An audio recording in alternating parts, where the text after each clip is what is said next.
আসসালামু আলাইকুম রহমতুল্লাহ। সম্মানিত দিনী ভাই বোনেরা, দেশে কিংবা প্রবাসে যেখান থেকে আমাদের এই ভিডিওটি দেখতেছেন, আমি এই মুহূর্তে অবস্থান করছি দিনাজপুর জেলার খানিসমা উপজেলায় আব্দুল আজিজ ডাঙ্গাপাড়া বাইতুল আমান জামে মসজিদ। এখানে সরলপদ মিডিয়া সদকাজারির পক্ষ থেকে 183 নম্বর নলকূপটি স্থাপন করা হয়েছে। যে সকল ভাই বোনেরা এই নলকূপটি দান করছেন, আল্লাহ তাদের দানকে কবুল মঞ্জুর করুক। এখন একটা আসসালামু আলাইকুম, এই মসজিদটি কি আজকে উদ্বোধন হয়েছে? এই যে টিউবওয়েলটা পাওয়ার পর আপনাকে কেমন লাগছে আজকে এই মসজিদে? আপনার খুশি হয়েছেন? আলহামদুলিল্লাহ। এখানে আমাদের আরেকজন ভাই আছে। আসসালামু আলাইকুম, আজকে আপনাদের এই মসজিদ উদ্বোধন হলো?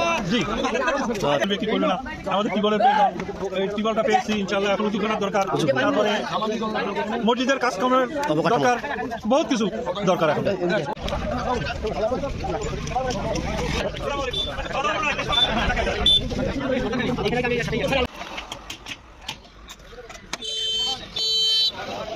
আসসালামু আলাইকুম রহমতুল্লাহ। সবাই তো দিন ভাই বোনরা, দেশে কিংবা প্রবাসে যেখান থেকে দেখতেছেন, এই মুহূর্তে আমি অবস্থান করছি সুবর্ণপল্লী আব্দুল আজিজ ডাঙ্গাপাড়া বাইতুল আমান জামে মসজিদ। এটা হচ্ছে ওই ভিতরে যে মসজিদটা ছিল, জায়গা হচ্ছিল না, ছোট একটা ছিল। এটা এখানে 5 কাতারে মসজিদ নতুন করতেছে অত্র এলাকার মুসলিমরা সকলে মিলে। আলহামদুলিল্লাহ, সবার সহযোগিতায় আজকে এই কাজ। তো আমি সরলপদ মিডিয়া সদকাজারির পক্ষ থেকে এখানে